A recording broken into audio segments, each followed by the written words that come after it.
out over the next week or so. And yeah, when we get to it with the speakers, I'm just going to be tracking time with a handy egg timer, and then I'll let you know if we're going over, just so we can like hear from everyone that's got something to share. Keep it all going. Yeah, that's it for me, I think.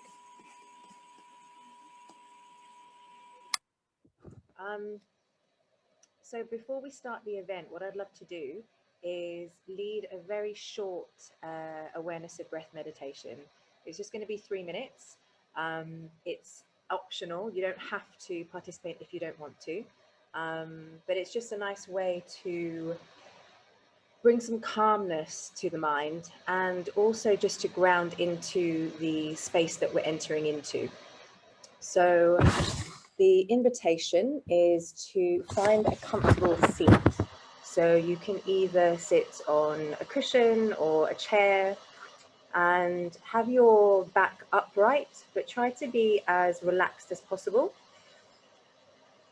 I'll give you all a second to find a comfortable seat and settle in. And you might want to place your hands on your knees with your palms facing up. Now gently close your eyes. The core instruction is to pay attention to the air coming in and out of your nostrils, or to watch your abdomen rising and falling with each breath. We're not trying to alter the breath in any way. And if you find that you do alter your breath, allow your breath to return to its natural rhythm.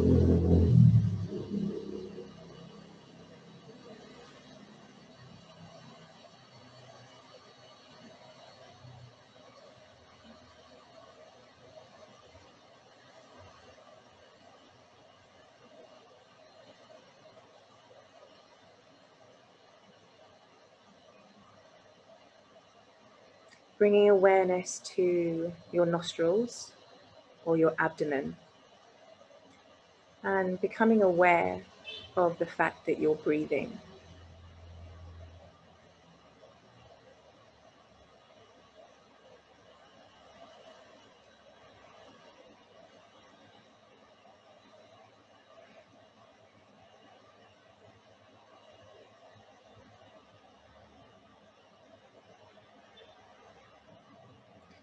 Breathing in, know that you're breathing in. Breathing out, know that you're breathing out.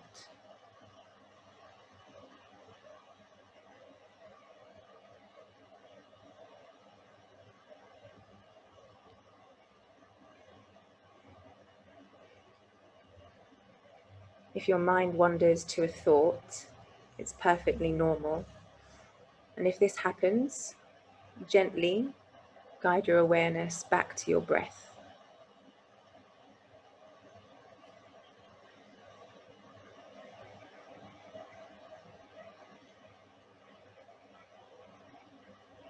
Feeling the air as it moves in and out of your nostrils, or watching your abdomen rising and falling with each breath.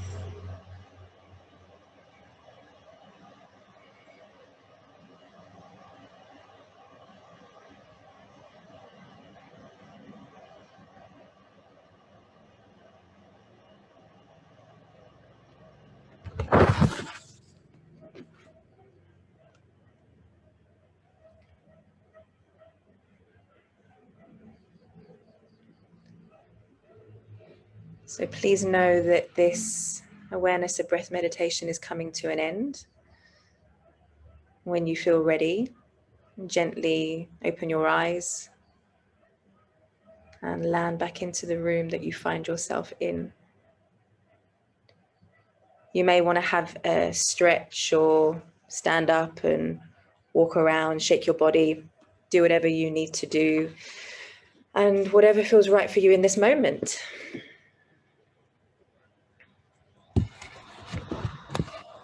feels right to say thank you, because the last 4 hours have been totally manic. That's the calmest I've been all morning.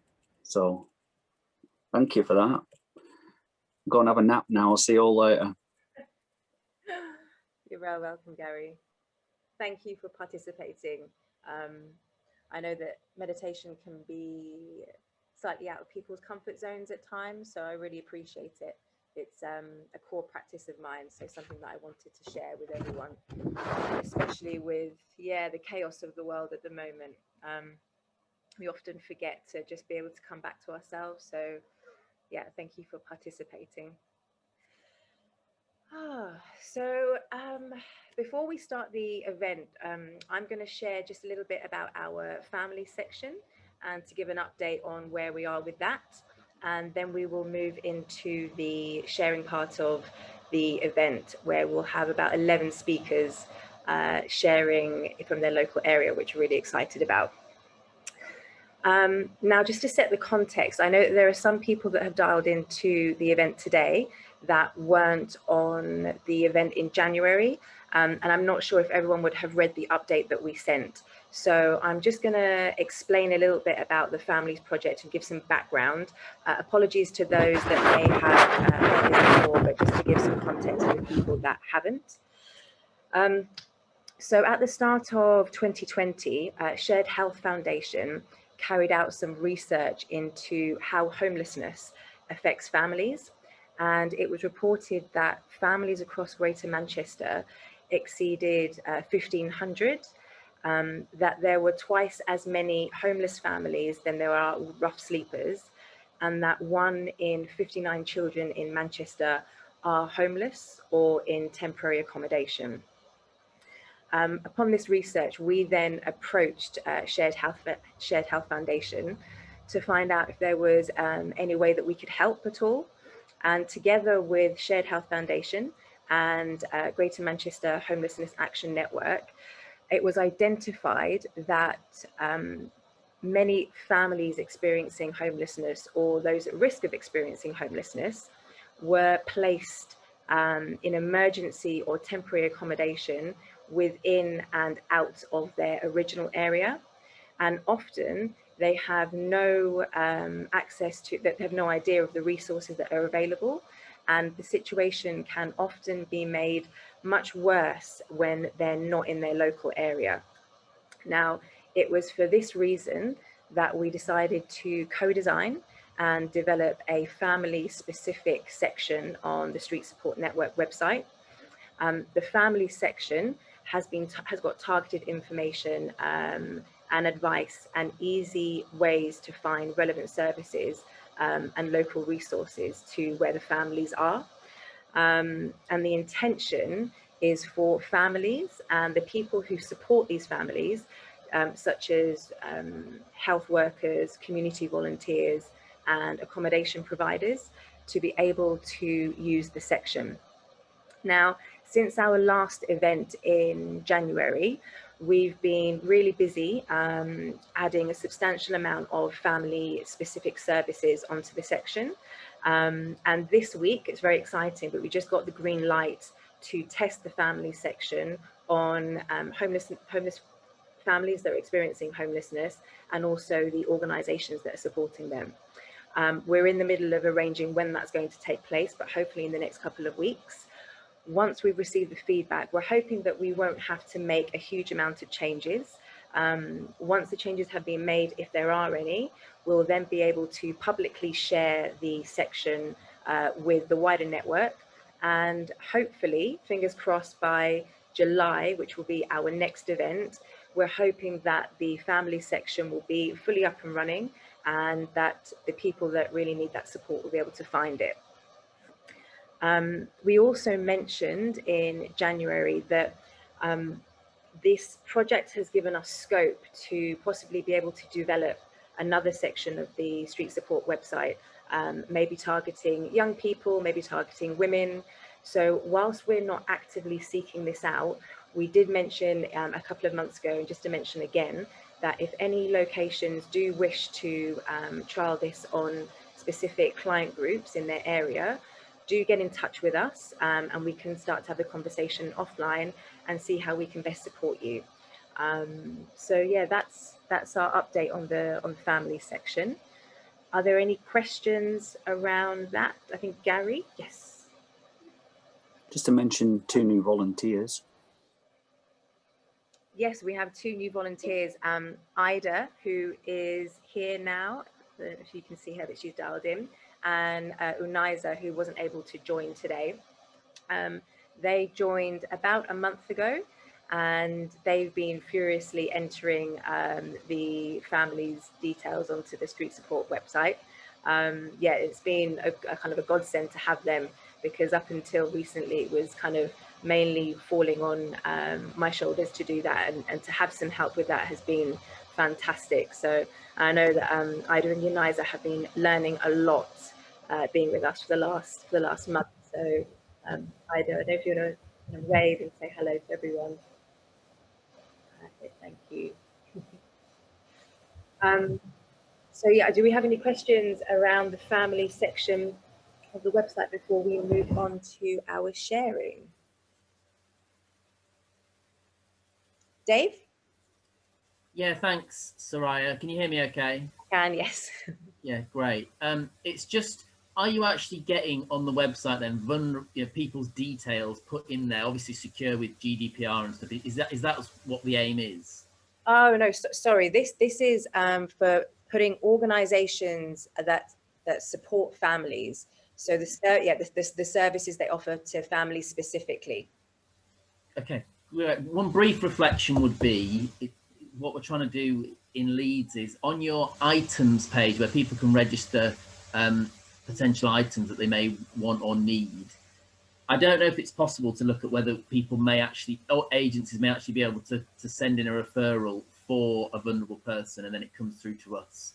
I don't know whether the GDPR would fit with that, but if it was, it'd be a very tangible way of us getting support to people, because we want us to be supporting people with items using groups in the city, and we're like an in-between. But if people could use the website, that one page around items, to register that, and we might have to do some change on the page, that would be incredible. Sorry to go off on topic, but I thought it was linked, and I thought you'd said that families could be registered, but obviously not. No, thanks, Dave. No problem. Well, we'll definitely put that on the list, and we can discuss that and come back to you maybe offline. Perfect.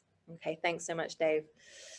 Okay, if there are no more questions, yeah, we'll start the sharing. Oh, right on time as well. So we've got 5 minutes for everyone to share. So it's going to take us around about an hour. And then if we are all within time, I'm hoping that we'll have about 10 or 15 minutes at the end for an open discussion. So if I can ask that if you have any questions specifically related to anything you've heard in one of the shares, to keep that for the end. And then when we have the open discussion, you can just start having a conversation, and we can have the questions then. Perfect. So first up, we have Rick from Brighton and Hove. Morning all. Nice to see everybody. Just to say, we are rolling along pretty well this end. We did a bit of a soft launch, having got about 50 or so organisations onto the database at, I'm trying to remember when it was, end of January, so that it could be used basically by support workers and the like, and they could begin to introduce people who they were supporting to the app. Took the opportunity to make a bit of a splash in the press, make a bit of noise, managed to get onto the radio, etc.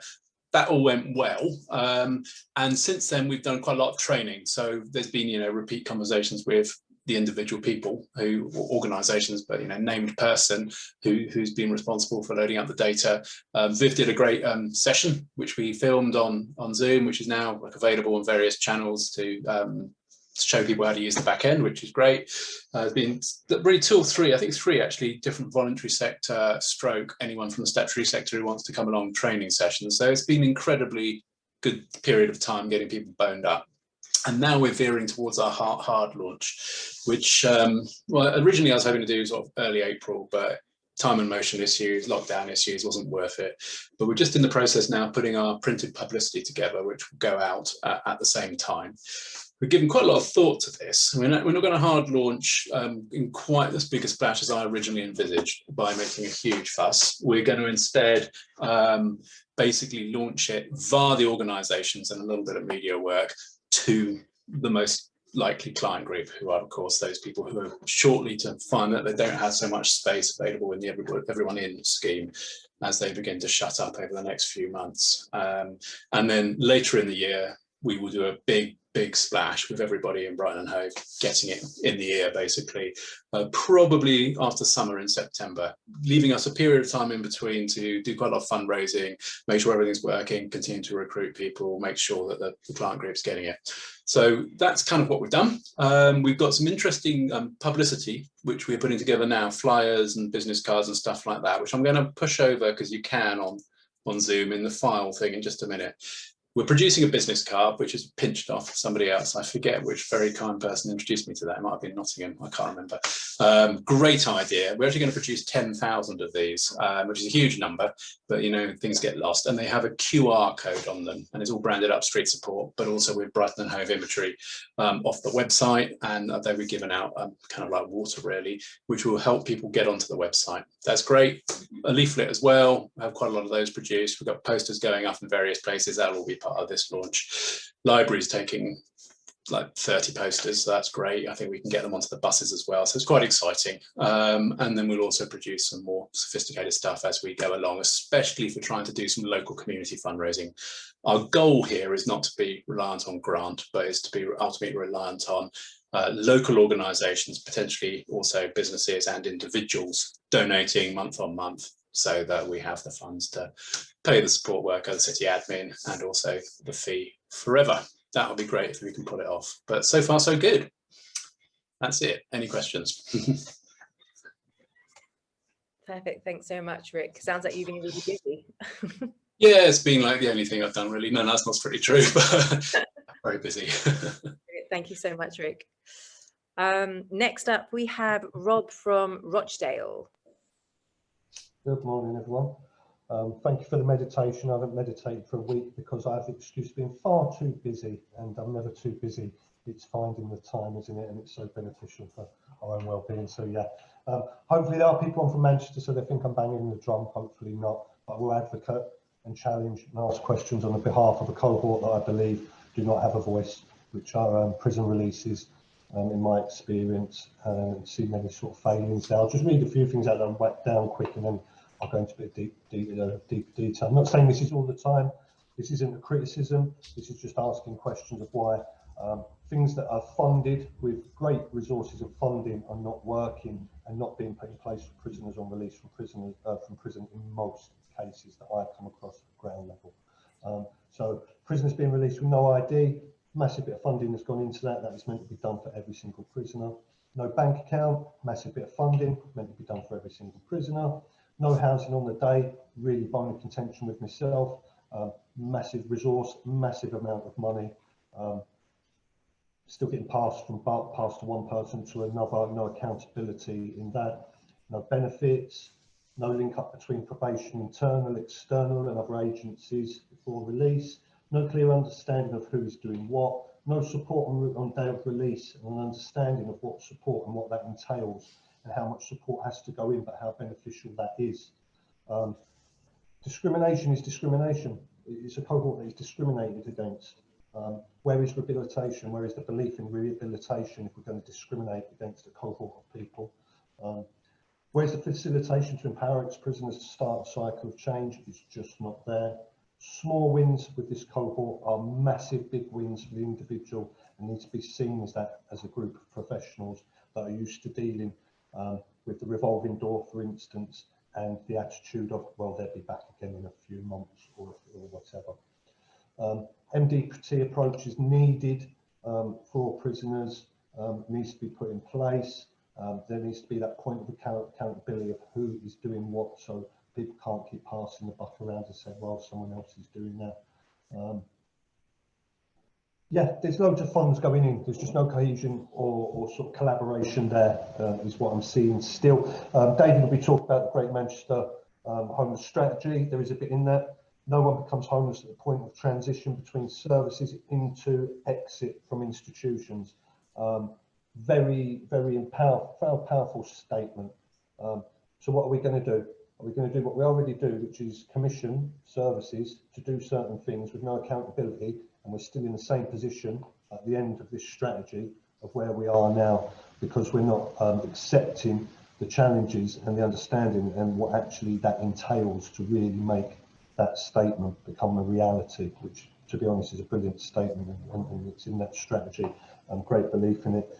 Recognition of common vulnerabilities within the prison population of trauma, poor health and institutionalisation, which lead to an increased risk of homelessness. We say people are institutionalised, yet when they come out of prison, we institutionalise them in a system of supported accommodation wrapped around other ex-prisoners of the same ilk, and then we expect them to be able to change in an environment where there is little or no change. Where are we putting in that facilitation? Where are we empowering people and giving them opportunities to change if we still institutionalise them on release into supported accommodation that would institutionalised the older cohort, the younger cohort for many, many years?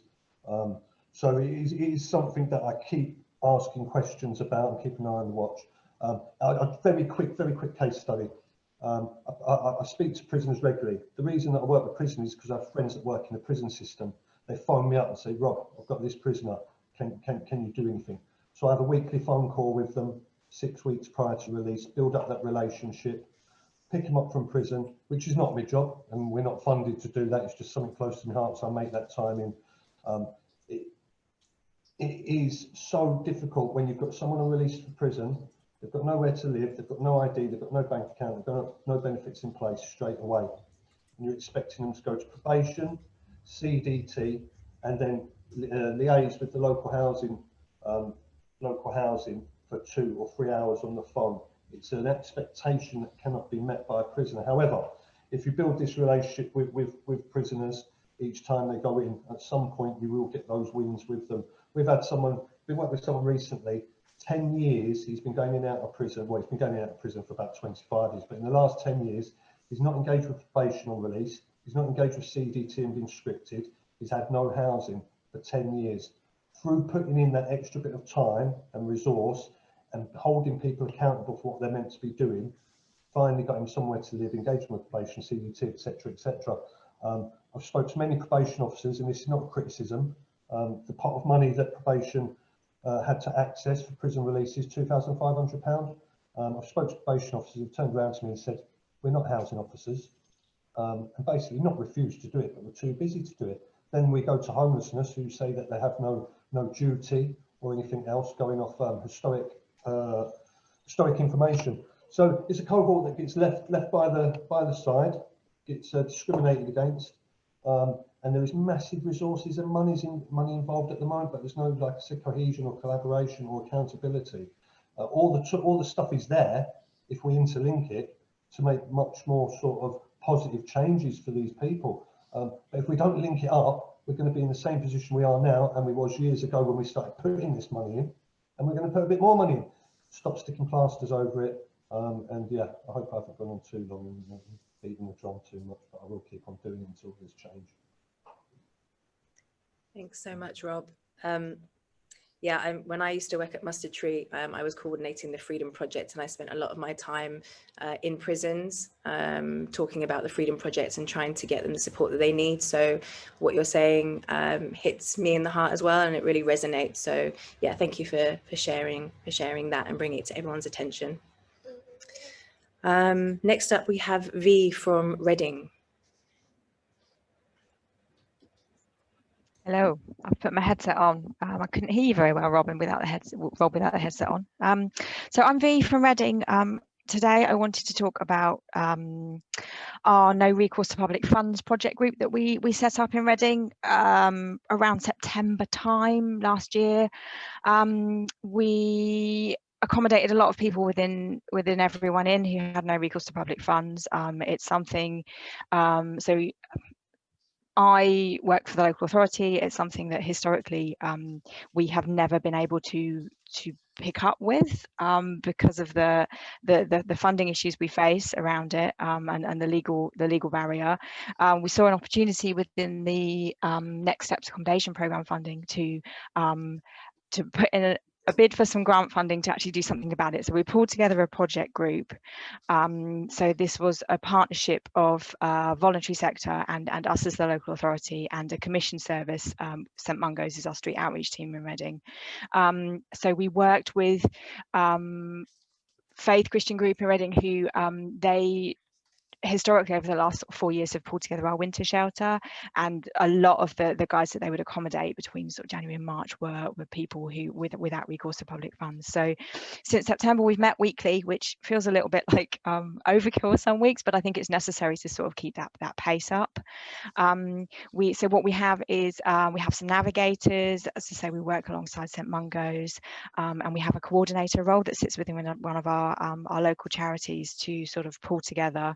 So it's very much about each of our individual clients. They still have a support worker attached to them that sort of carries with them throughout, and the whole sort of point of the project is to focus on getting that person their settled status, so that then I can almost hand that back to my colleagues as a case and say, right, now this person has recourse, support them with finding that accommodation. So I think we have 35 people on the cohort at the moment, which I don't know how that compares to other people's areas. It's a bit of a so we have 35. We've had 16 successes, which I think probably to my managers sounds like not an awful lot of success, but it's been a real learning curve for me and my team, I think, in terms of information and what we didn't know about this group and the barriers that they face, which are so significant. So we are in a bit of a position now in Reading, I think, where we're like, well, what next? I think we are being told centrally that this isn't a group that we can support with any longer. We've got the June deadline when it comes to people achieving their settled status. I think along the way our challenges have just been so significant. I mean, obtaining ID alone has been one of our hugest challenges. We're sort of working with embassies, trying to get to London during lockdown. We have sort of the Home Office, the EU Resolution Centre. I mean, these may be issues that other people are experiencing in other areas.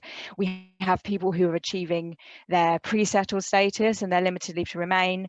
They aren't in a position maybe where they're capable right now because of addiction issues or mental health to work. And so their accommodation options, even though we've achieved what the project wanted to achieve, are still so limited. We've had frontline staff who've worked tirelessly during the pandemic, when a lot of other agencies haven't been able to. We've had restrictions on people wanting to reconnect, but we haven't been able to do that because of closed borders. It's taken us a long time with this group to build up relationships. There's a distinct distrust of services and of us as a local authority. People with offending histories and having to go through solicitors to try and unpick complex legal issues or people that are waiting court. Language barriers. There's just been trying to encourage people to access drug and alcohol services when there's a language barrier is just almost, it's felt impossible on some days. So I suppose to sum up, we've had a massive learning curve in Reading. We've achieved so much, it feels, although on paper it doesn't look like it, we have achieved so much in engaging with this group. And I think in Reading there's this concern that, that there will be, and I know there's a lot of lobbying sort of crisis and there's a lot of open letters going to central government on this around, please don't, just cut off the supply of accommodation and support to this group who are vulnerable and who, do still need that support the other side of the pandemic, and will return to rough sleeping if there isn't something happening around it. Thank you. Thanks, V. Yeah, a group that often goes unmissed. So thank you for sharing. Next, we have David from Greater Manchester. Hi, everybody. Yeah, I'm going to talk about the Greater Manchester Combined Authority Homeless Prevention Strategy, which is quite a bit of a mouthful. I don't know whether people are aware is the responsibility for homeless prevention strategies is actually at a local borough level. So in Manchester, we have the Combined Authority and then we have 10 individual boroughs. So legally, each borough is responsible. Then we've got the Combined Authority within a kind of overarching thing. So it's quite an interesting situation.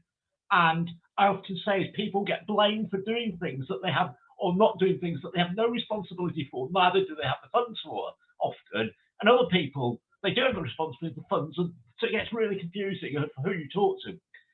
I think the most important thing looking at the process is not so much where we're at in terms of what we've produced, it's the actual process that's been engaged. And this has been rolled out to some of the boroughs as well. So traditionally, it'd be very much council-based, official-based, this is what we think we should do. Never mind what the user wants or needs, this is what we think.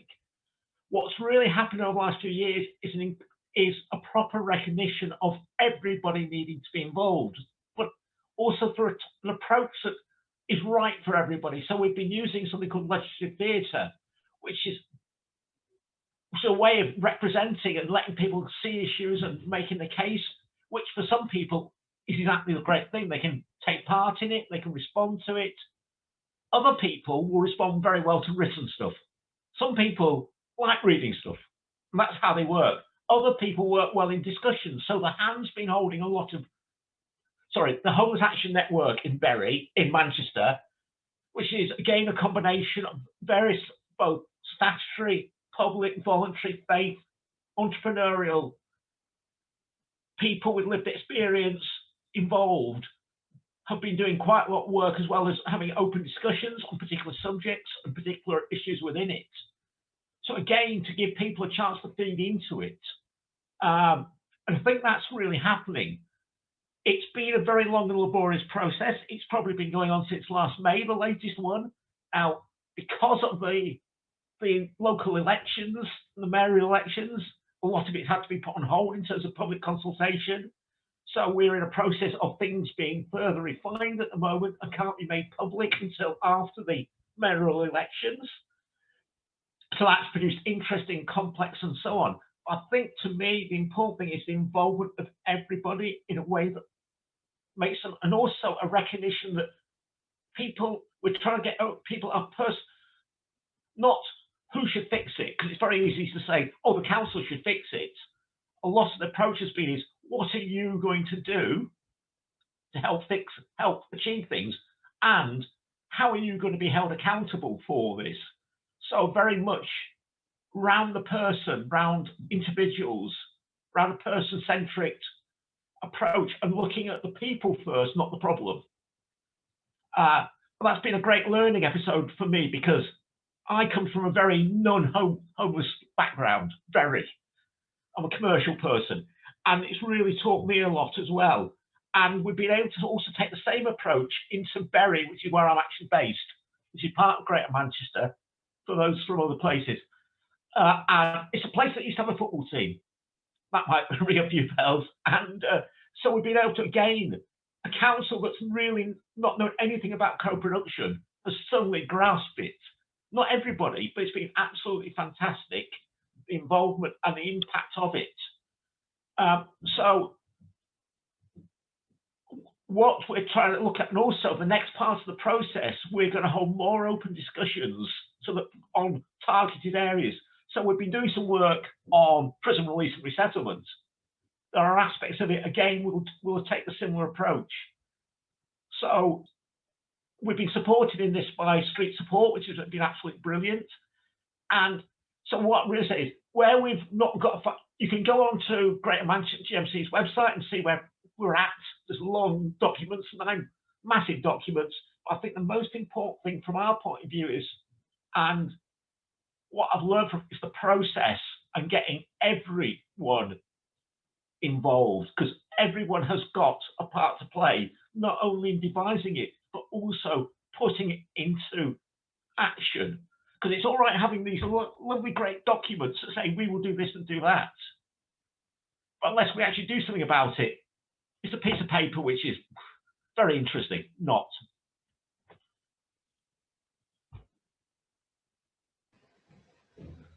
That's it. Perfect. Thanks, David. Samra has also dropped the summary notes for legislative theatre in the chat box. So if anyone wants to read that maybe after the event, you're welcome to do so. Thank you, David. Just to be aware of what she's also put in, that something is not a public document yet. Okay, thank you. Thank you, David. It's a document in progress. Okay, in progress. Thank you for sharing. Sorry, what I mean by not a document isn't available for the public yet is for the Greater Manchester Homelessness Prevention Strategy. So if you do go to the website of GM Han, you won't find it in our resource section because it's still in a draft. Yeah, but we'll share it once it's got to the public consultation, which is after 18th of May. Thank you. Thank you. Next up, we have Robert from Reading. Yeah, hiya. So yeah, I'm from Reading Borough Council as well, same team as V. And one of the things that we're looking at the moment is setting up an alternative giving scheme, which is basically hoping to provide alternative means for people to donate money, not directly to people on the street, but putting it in a place where it can like kind of make bigger change for people. So yeah, as I said, like we're looking to try and set something up. We're still quite in the early stages, so basically the reason we're bringing it up here is just to see if other people had like kind of top tips and things like that. Other areas that have already set up such an alternative giving scheme. Any like kind of advice or like kind of lessons we can learn from them would be useful. Obviously, it's if you have got any top tips, we can discuss at the end. But and I know that there are a couple of other local authorities or local areas that will be speaking after me with some top tips. So that's really useful. The kind of stage where we're at is that we're currently we're still doing research. We've done a fair amount of research, spoken to a couple of other areas that have been involved in setting up alternative giving schemes. So we've spoken to Gary, spoken to Cambridge and street aid people there. Yeah, and it's been really interesting to find out like kind of the way things have been done in other areas. Yeah, so as I said, like we're still in this early stages of setting things up. Still basically at the stage kind of now where we're trying to get partners. We're going to start we haven't approached any yet, but we'll start approaching partners to try and begin to build that kind of like network and working group towards setting something up. We've got quite good partnerships already in Reading for like kind of our homeless partnership network, and that sort of thing is quite good already. So we think we can probably do something quite wide reaching. One thing that is definitely struck me, because I'm coming from a housing background. Yeah, so I come from a housing background, but most of the other areas it's been a very strong link between housing and community safety teams. So that's kind of like our next big goal, is trying to get some involvement from the community safety people, because obviously the main thing that these sorts of things look at is to try and have an impact on the amount of like kind of antisocial behaviour. And I mean, it's not about stopping begging, but that's one of the main ways of like kind of this sort of thing is seen as begging on the street and things like that. So basically it's trying to link us in with the community safety team, and then so yeah, we're at the starting stages of it and quite excited. I mean, I'm quite excited about it. Yeah, and it's just looking to try and give people grants, so people who are either currently rough sleeping or have rough slept in the past, and it's kind of an entrenched situation for them, trying to give them grants and money to be able to move away from that. and or prevent them from slipping into it again. So yeah, it's quite a good thing. It's trying to plug some gaps that there are in funding models. So we have like kind of we already have funds that allow people to like kind of pay rent and deposit in advance on the new place, but we don't have any funds for like kind of getting them furniture in that new place. So it is to try and make sure that we have this like all-encompassing strategy to help people when they are moving away from kind of rough sleeping and that sort of thing. And yeah, like kind of just talking to some of the other groups that we've already spoken to, like kind of they've spoken about like kind of buying people fishing equipment. So rather than being on the street with the street population getting drunk and causing their social behaviour, they're fishing, because that's what they do to calm down, and getting people like kind of access to laptops and things like that so they can apply for jobs. So it's all little things like that. And so what we're trying to do is trying to make sure that we're not doing something that's already being done, but trying to plug those gaps. And yeah, and so basically we were just bringing it here to hear from other organisations, because other areas have already set things up, because and hear what their top tips are and see what we can learn from them. Brilliant, thanks, Rob. Yeah, so after chatting to Rob last week, I reached out to the network, and so far we've got 5 locations that are sharing their top tips with us. I'm going to put this in an asset pack and send that out to everyone so you all have access to that. But we're going to hear from 2 locations now. First is Matthew from Luton, and then we've got Dave from Leeds, and they're going to share their top tips on their alternative giving in their location. So Matthew, you're up first. Okay, me first. I am unmuted, right? I always forget these things. So well done, Rob, on getting it so far. Big Change Luton was launched as a way to support people to build a life away from the streets, as well as support organisations that are working with people experiencing homelessness. The initiative was launched at the end of 2019 with the aim of providing alternative methods of giving. They were asking Lutonians to donate spare time, items and money. Now, this included a dedicated Just Giving page, but also, as was in the chat, a couple of contactless points.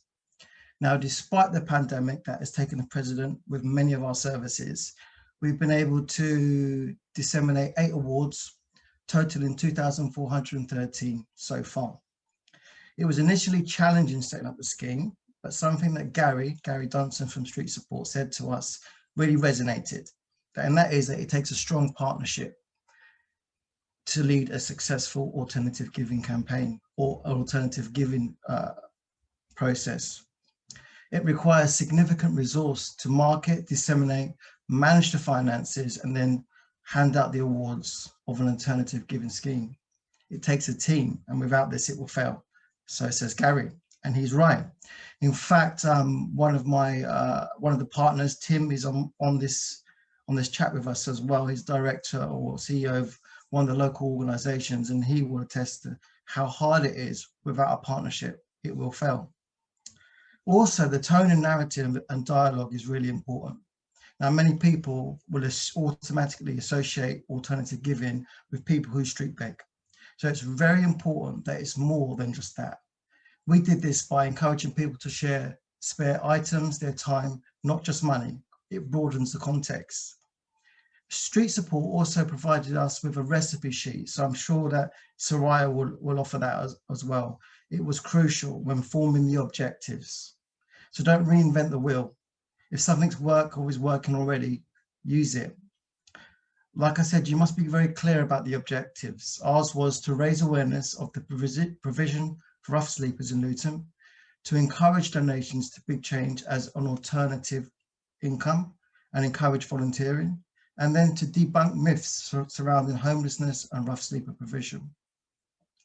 Our communication approach was that the campaign was to be driven by the Luton Homeless Partnership. All members who agreed to be part of the campaign would share asset links and the messages through all their platforms that they have access to. This was done on a case-by-case basis, They also, helped with delivering interviews, quotes, and access to amplify the themes of the campaign. The messages were really important to be positive, inspirational, grateful, and practical. We agreed to avoid negative phrasing that texts and labeled people. Rather, they should contain a call to action at every possible opportunity. Now, whether this be the Street Support website or the Big Change webpage or a local partner's website, the specific messaging was to be the same. It was very important for us to produce a video so that people could visualize how the funds were used. And again, Street Support, Gary and the team were amazing at this, and they helped us a lot with this. So lean on them for that as well. It showed a practical way of how the donations are used. And key messages throughout the video and the rest of the marketing material were: make sure your small change makes a big difference. We're asking Lutonians to donate spare time, items and money, and that we represent over 20 services in Luton working together to help people build life away from the street. So what's worked well? Well, the use of a panel and independent partner to manage finances has meant that the application and payment process is transparent, quick, simple, reducing red tape. That's really what you want in this type of scheme. The fund has received a good response from the community, with positive testimonies from many people in the community and very few negative comments. There's been no vandalism at the contactless points. It focuses the partnership and unifies us on how the public can not only give to our services, but also a way that is non-competitive fund that all partners can utilize. It provides a way for the local authority or the local bid to support, not singling out any organization or service, and shows the community that the local authority care. Having the Street Support site has meant that we've been able to drive traffic to the site so that they can find or get help. The site also promotes Big Change Luton, which raises awareness of provision at the same time. So what needs improvement finally? Well, without a direct and full-time resource, it falls to specific partners to push the fund. With the pandemic, you can imagine it's been really challenging as resource has been so important. Our main focus on the launch was around our contactless points, which have not all of them have been accessible due to shop closures. We should have placed more focus on the online giving at the launch. Also, as Tim will let you know, because he's been involved in this as well, chasing partners for the applications of good news stories has also been very time consuming, probably largely due to the pandemic. There was a lot of gusto in the marketing relating to the launch, but marketing has reduced and we're just about to do another push next month. So when you're setting this up, Rob, there needs to be a sustained marketing and comms plan. Thanks. Wow, Matthew, spot on. Thank you for the detailed feedback. Brilliant. Man, who wrote that script, Matthew? That can't be you.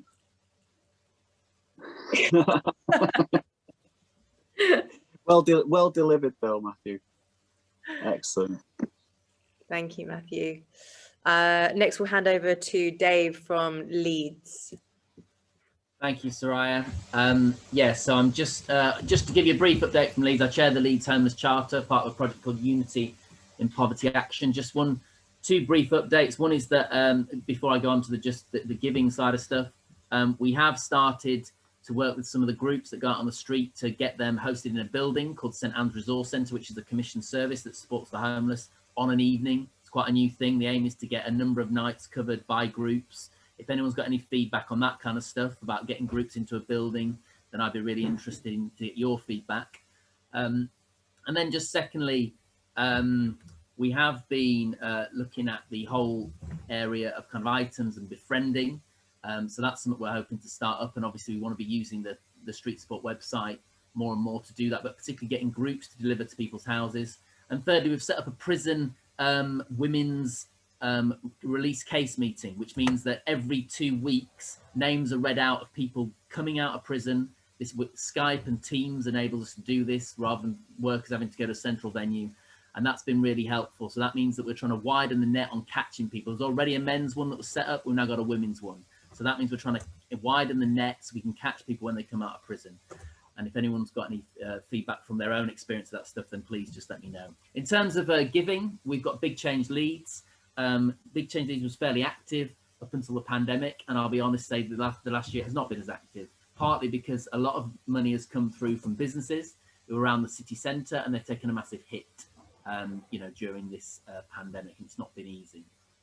But we set it up with Gary, and I just want to highlight two key partnerships that happened. One was with the Leeds Business Improvement District. If you've got that in Reading, I would go and speak to them, where there's a Reading Business Improvement District. If there's not, there might be one nearby. Leeds is a core city, so we have the privilege of having one. And a Business Improvement District, I think they're quite good because they actually think beyond money. They're there to think about the well-being for businesses, often in towns and city centres, and they're there to think beyond money. And they've got a real interest in stopping homelessness and reducing rough sleeping and all the pressures that there are around that. So they've been promoting Big Change Leeds, and they've helped to raise somewhere between 60 to 70,000 pounds, I think it is. I've not got the exact figure, but that's quite a lot of money. Some of that's come from private individuals where they can give. I would have shared the little link and the little website, but I've not got access to that at the moment. But also they've worked in partnership with Leeds Community Foundation, and that means that we've been able to allocate out grants from what's come in to support different charities, but the charities themselves give out the money through buying bus tickets, paying for taxi fares, very direct use of money. And I think that's been a real benefit, and people actually like to fund that. You've got to be careful, are we diverting money away from core costs and all the other stuff, but that's been a real success in terms of that side of stuff, and it's been gone down very well, especially with transport. I find transport's really handy, especially taxis and bus fares. That's been really, really positive and really good. I think as was alluded to in the Luton case, it's about people giving time, money and items. So Big Change gives those three dimensions, and putting the three together I think is really important, and using the Street Support website to channel the times, the items and the volunteers. I think it's a really good combination. I hope that's useful, Soraya. Sorry if I've gone on a bit, but yeah, more than happy to talk about that afterwards if people want to. Brilliant. Thanks so much, Dave. Very useful. And I think you had another minute or so left. So yeah, you can see the timer on Viv's laptop. So it looks maybe a minute if you want to say. Oh, that's good. That's good. I'm in your good books now. Thanks so much, Dave. So next we have Hugh from Edinburgh.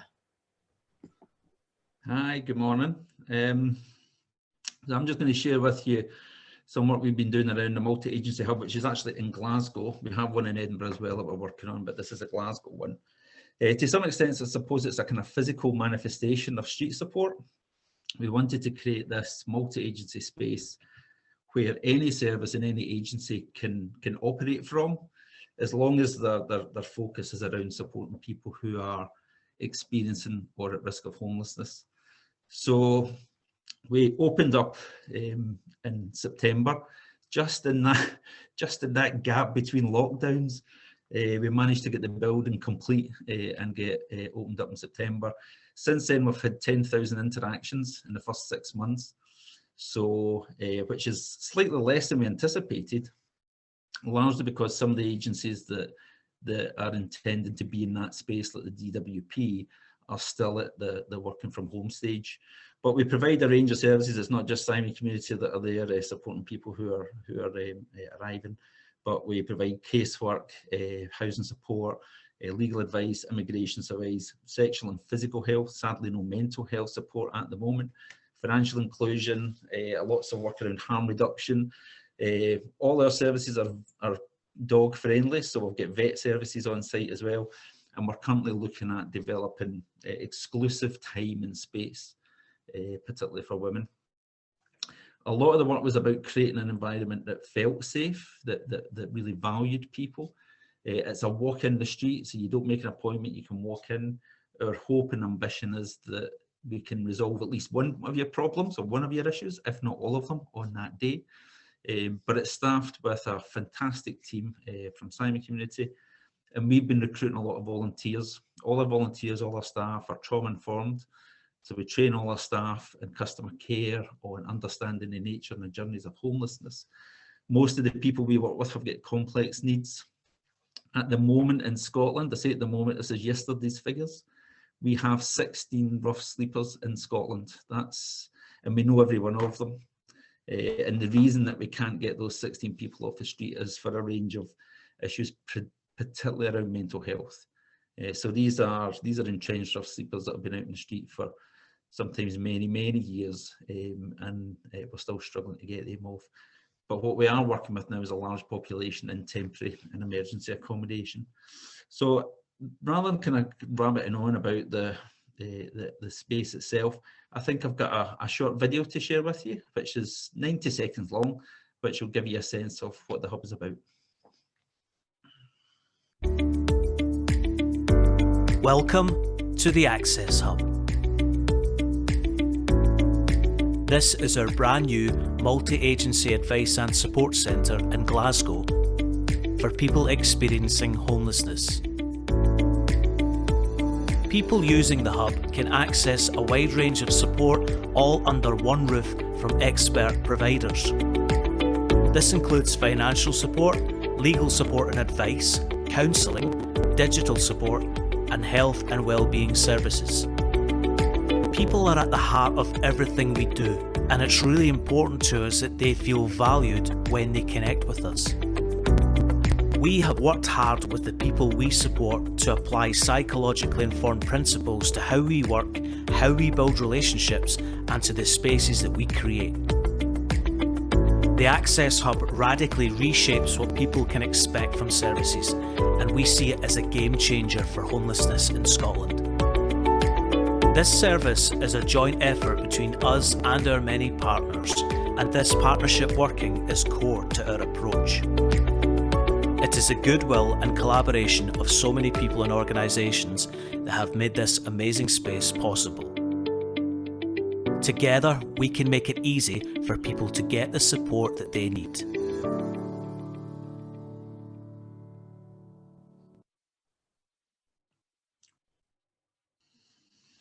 So thank you for that. I think that's me bang on my 5 minutes, so I'll shut up there. Perfect. Thanks so much, Hugh. Next up, we have Kieran from Edinburgh as well. Thanks, Soraya. Hi, everyone. Lovely to meet all of you that I haven't met before. I'm from the University of Edinburgh, the Centre for Homeless and Inclusion Health there. And along with my colleagues here, including my boss, Fiona Cuthill, who sends her apologies today, and with Hugh from Simon Community, you've just heard there, we initiated street support in Edinburgh. So it sounds like we're in quite a similar place to Rick in Brighton, actually, in terms of timelines.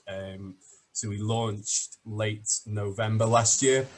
That was a go live date, and we held a wee Zoom event for the partners who were getting onto the app at that stage then. We had a media launch and kind of more public facing social media push in late January. It's been really well received. I think, and I'm sure he would attest to this, as a really strong homeless prevention and tackling sector in Scotland and Edinburgh. So it's really gone down really well. I think there's still work to do on the marketing of it. So be really interested to have a discussion with anyone who's got any further advice on kind of good marketing strategies. But I think we're in a good place. The Police Scotland are really supportive of what we're doing. That we created a business card for them, and I think they're rolling out 2,000 or so of those to organisations that they interact with. And then the second part of what I'll say, which is what Fiona was going to present on, is that we are just starting an evaluation of the Edinburgh scheme. So this is funded by Data Driven Innovation, which is part of a kind of a strategic data-driven movement within Edinburgh. Kind of, I think Edinburgh is wanting to become the digital heart of Europe. We're planning some qualitative work with the stakeholders who are involved with street support in Edinburgh, and also looking to understand some quantitative metrics, understanding who's using the app, street support app and website. What are they using it for? And trying to understand how we can make it as helpful as possible for those in Edinburgh. I'll leave it there, but happy to discuss further with anyone afterwards. Brilliant, thanks so much, Kieran. And finally, we have Paul from Southampton. Hello, everyone. Nice to see you. There's two Pauls from Southampton, but I'll take this one. I'm sorry to miss the start, but thanks very much for all the updates. It's really inspiring, isn't it, just to get together with everyone to find out what's going on. I've started my stopwatch now, so I'll make sure I'm on time. I just want to share a little bit about the work we've done with university students.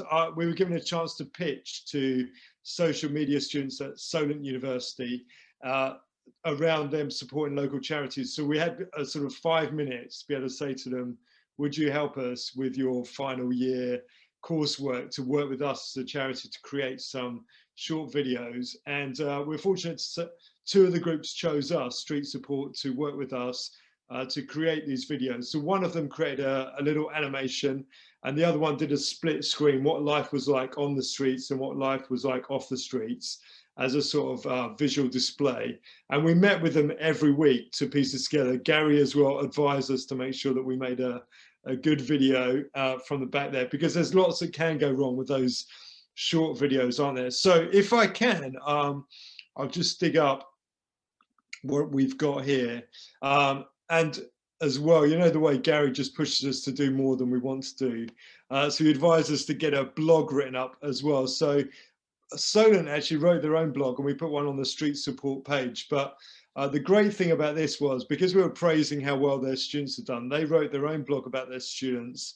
And then the City Council Chief Exec also picked up on this story and tagged in the principal of the university and said, look what your students have done. And so it got a massive traction in the city. They just wrote up what it was like for them to make the video. And then they created, this one was a short animation, so just much cleverer than we could have done ourselves. Sorry if it's a bit laggy.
So that was one. I won't play the other one, but the other one played a split screen through here. So just a lot more creative than we would have done ourselves, and it cost us nothing. So literally their teams worked, you know, teams of 4 or 5 students working all their time on this as part of their final course unit. I've persuaded the lecturer to give them a first for their work, hopefully, to be rewarded for it. But it got a lot of traction. So as I said, on Instagram, Facebook, got several thousand views.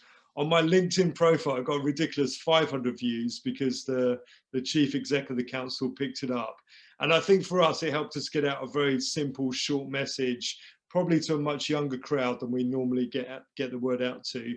And with the university backing it, it gave us a lot of traction. We'll use this then in the coming conferences that we've got, just to, again, just praise the students. And they learned a lot through it as well. I think that can be underestimated, how much they didn't know about homelessness and how much they themselves learned as 18, 19, 20-year-olds, and will take forward in the rest of their lives, you know, with a greater understanding of that. So big thing you'll know is just to have lived experience voice into this. And so everything that we filmed was done alongside the hostels and people in those hostels, just shaping those shots and making sure it was representative of how they felt. And the words we chose on the face mask and everything were words that were given by those with lived experience. So thanks very much for the time to share today. Have a great afternoon.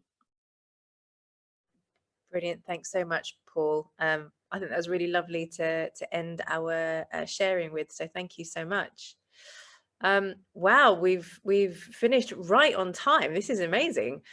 So we have now 10 or 15 minutes for an open forum. So Viv is going to MC this. So yeah, it's really just down to you. If you have any questions or comments for any of the locations, now's your time to speak up. Oh yeah, seeing Asif straight in there. So yeah, whatever's easiest for you, you can just put your hand up or use the raise hand or put in the chat and just keep an eye. Hi, good morning, everybody. Lovely to hear from all of you again. I'm particularly interested in homing in on the alternative giving strategy. We in Wakefield are using the same strategy as well. But my experience is that whatever we do, we have to drive a lot of traffic to the website, to the Street Support Network website. And we are doing that with paid advertising on social media and on buses and fascia boards in town centers and everything. So we're trying all of that. But the eventual end product is that the number or amount of donations is far less than what we're spending on promoting the whole scheme. So are the schemes in Luton and Reading turning out to be profitable? Because obviously driving traffic to the website is expensive. And so what I needed in Wakefield is some assistance of how to make it cost effective and profitable in the end. Thanks, Asif. Yeah, I wonder if anyone... I don't mind commenting, Viv. Great. So I think, Asif, it is about your aims and objectives of the scheme. If the scheme's objectives are around raising funds purely, or are they around debunking a myth, raising awareness of provision, or helping people see that there's something being done, it's hard to put a cost to that directly. So it's about what your objections and your aims are. In Luton, I will say that using contactless points is really, really powerful, not because you actually get a lot of money from the points, but because you have an opportunity to provide that awareness, provide that information to the public. So in the group chat, I've uploaded the window transfer. So if you're not using that in Wakefield, it's something that could be good for you to use, because again, it can drive traffic, it can raise awareness of it. But again, it goes back to what is the intention, what are the aims, what are the objectives of your specific alternative scheme.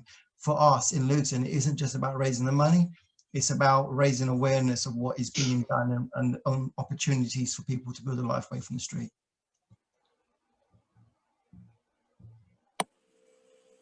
Yeah, Asif, yeah, and just wondered if anyone else wants to come in as well. Oh, yeah.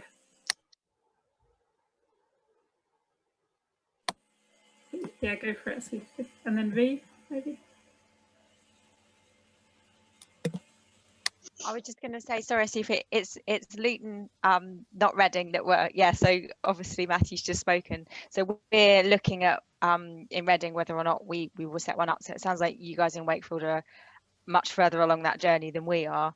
But I think I'm with Matthew on that one. I think when we've been talking about it locally, it's been very much less about the fundraising and more about the messaging. And if there is any fundraising as a byproduct, then brilliant, that's great.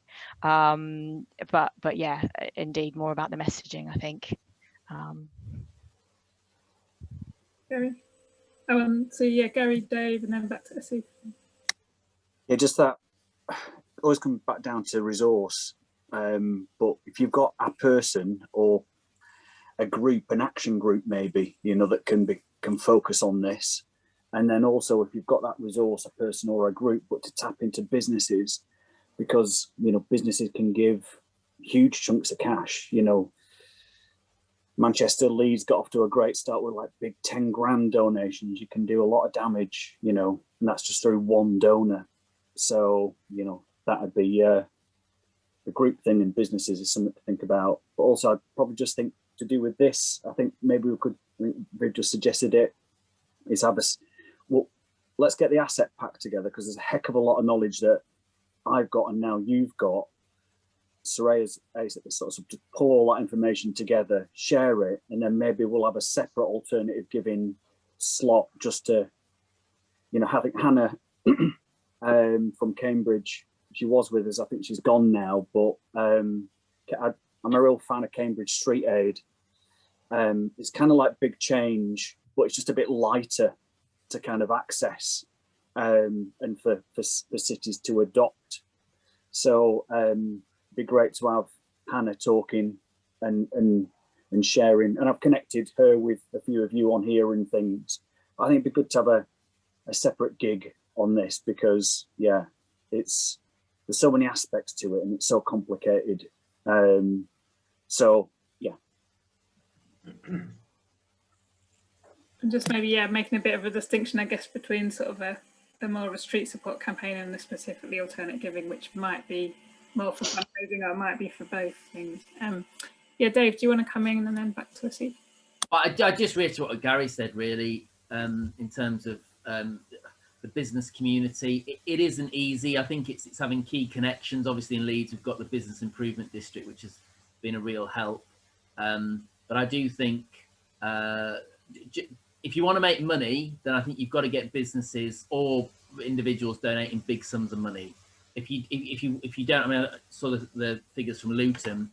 I think the mentality of what you've got in Luton is just really good. Just saying, let's plug away, let's get the message in. If we raise 2.5 grand, fantastic.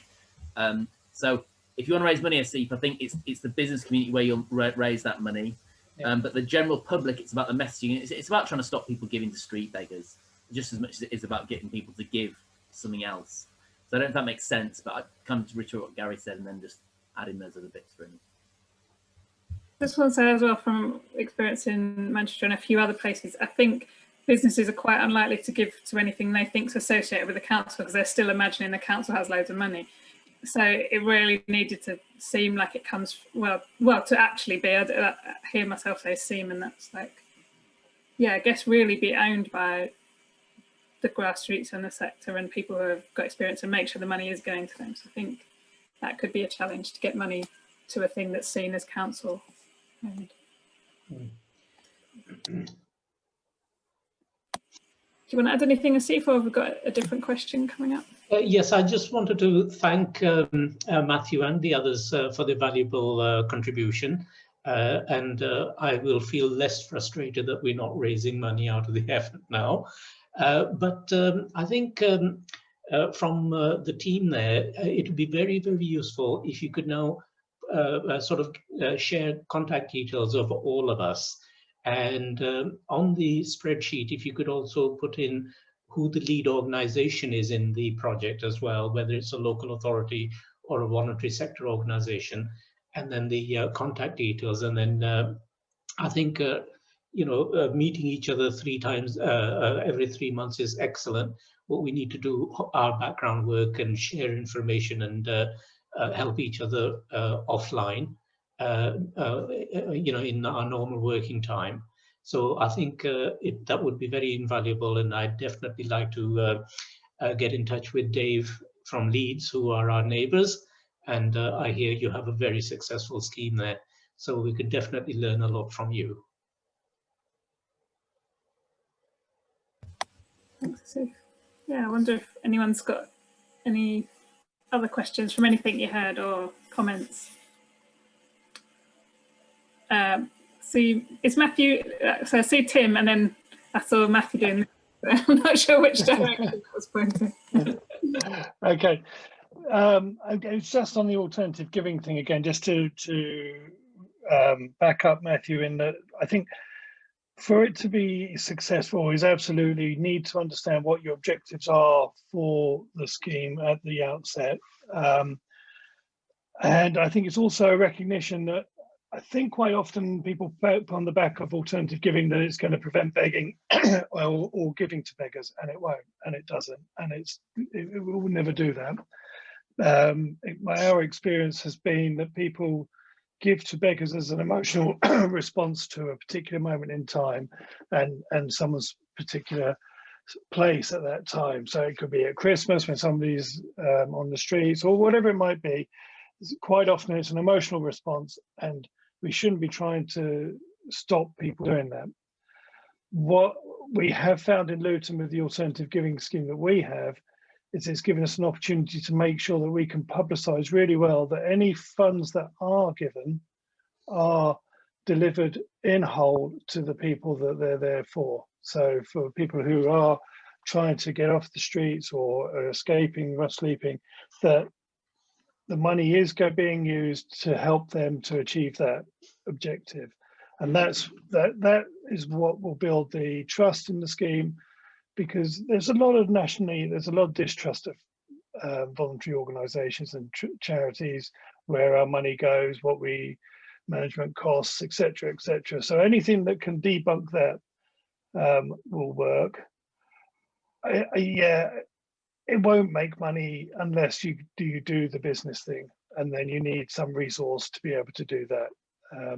But yeah, absolutely. I think it's really, for us, it was more about building a partnership, getting people together, and having something that was original alternative scheme we had in Luton was a poster on a bus was takes this number to give to one charity and takes this number to give to another charity, and I think between us we got £25 over the course of a year. It doesn't work. It needs to have a bit more to it than that, and it needs to be independent of the charities. That would be my advice. Thanks, Tim. And see Gary coming in. Some really great stuff there, Tim. Really clear on objectives, stating it won't solve begging, because it won't. And that delivered in whole to help individuals who need it. Yeah, real, you know this stuff. And I think what's interesting, if I can speak for Luton a bit, but there was sort of the partnership, and there was sort of this need for street support, and there was, oh, let's do an alternative giving, and they were all kind of, but it was symbiotic, symbiotic, that's the word I was looking for, though I couldn't say it. Is how they all fed off each other, you know, and how they all came together sort of on that website. But yeah, all about partnership at the end of the day. But they all those things contributed to help, you know, Luton working better in partnership and have a face on that website of that partnership. So, you know, one of the biggest benefits I think of Big Change Luton was it helped street support, it helped the partnership, and it helped the website.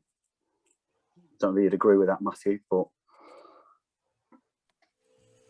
just kind of wondering, sort of tying a couple of things together as well, like thinking about, we heard a bit about the prevention strategy, and really, like, I don't know, just some awareness of a lot of the alternative giving campaigns were kind of pre this big, like, momentous, like, crazy shift that's just happened last year. And yeah, and it might be that they just carry on to work the same, or it might be that things are quite different, and just like don't have an answer to that. But it just makes me think, like, sort of as we're shifted into trying to write a prevention strategy together, we're kind of really seeing how the cracks in the system and that are just going to keep getting worse, as like sort of some of the safety mechanisms we've had in place just for COVID are going to be undone. Yeah, just like that things might change again, and you know what will feel right in that, like do more people end up needing to beg, and therefore do we, yeah, so just want to bring that in the room for a future thought, maybe a future discussion. And I hope none of that does happen, but yeah, anyone else? Julie? Thank you.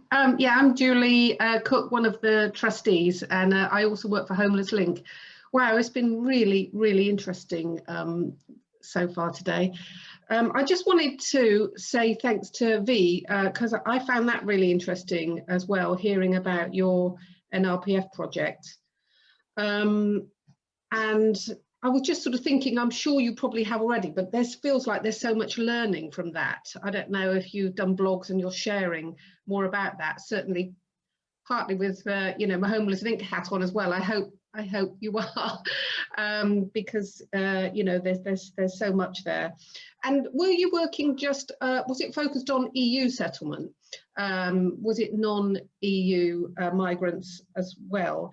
And did you actually use that government money to fund new services as well? Because the other thing I'm very much aware of is immigration advice. It's so important around getting this specialist advice, but it's really hard to come by because of OIC registration and stuff, isn't it? So thanks, Julie. And yeah, in answer to your first question, in Reading, it tends to be proportionally, it's mostly people who are EEA nationals, but we have got a handful of, I think, 4 or 5 people who are, I think they say third country. I don't necessarily love that as an expression, but who are not, who are from other countries. And so it's, we have a specialist refugee support group in Reading, which is very small, who can offer that sort of immigration advice and specialist advice that's needed for that group. Our Citizens Advice Bureau in Reading had a specialist funded post for around immigration, but unfortunately lost that the last couple of months due to cuts in funding. One thing we are looking at is there's a little bit left over within our NSAP pot, is to try and upskill some of our project group members and put on sort of like a 50 odd people training session through settled.org, who've really been really supportive. I think they're based in Oxford. They're a really supportive agency and have helped us with some of those more complex applications for settled status too. And what was your second question? So you said something about evidence gathering, blogging. I know I'm always getting told off for not doing that. And I'm in the finish. I might have to like link you to our path there, but that's all right. No, that's fine. Just doing more shouting about it sounds a brilliant idea. Brilliant. That's Thanks. great. Thanks a lot. All right. So I'm going to hand over to Gary to kind of wrap us up in a couple of minutes we have left. I've got so much to say. There's so much there, actions to follow. I'll follow up loads later, but I'll pepper you with them all, but some great stuff. I've just written 4 things really to round up. So nice not listening to me. Oh, I can't tell you how refreshing that is. It's so lovely to hear from you.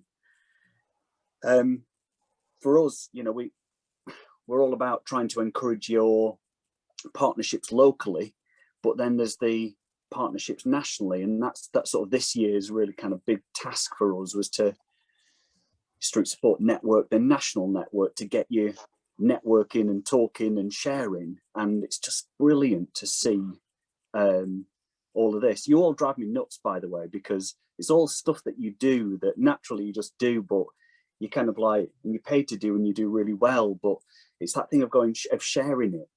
You know, it's so important to just share that knowledge and not reinvent the wheel. And yeah, so as Steve said, is that it'd be great to try and encourage conversations beyond these meetings, that you're getting to know each other a bit more. But you know, we can connect you and you can have, you know, more detailed and in-depth conversations after this. So yeah, the last thing for me to say is I'm always amazed at the work that you do, and I feel really inspired to hear that. So thank you.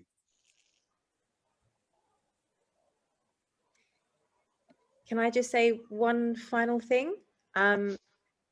If anyone would like to share their email addresses with the rest of the network, can you send me an email by the end of today, just to say, yep, add me to that spreadsheet, and then I can compile that and we can share that next week, rather than me emailing everyone to, yes, if you can just send me an email to let me know, and then we can share. Great. Thank you so much for dialing in, everyone. It was really valuable to hear everyone speak. Yeah, and we hope to see you again in 3 months' time.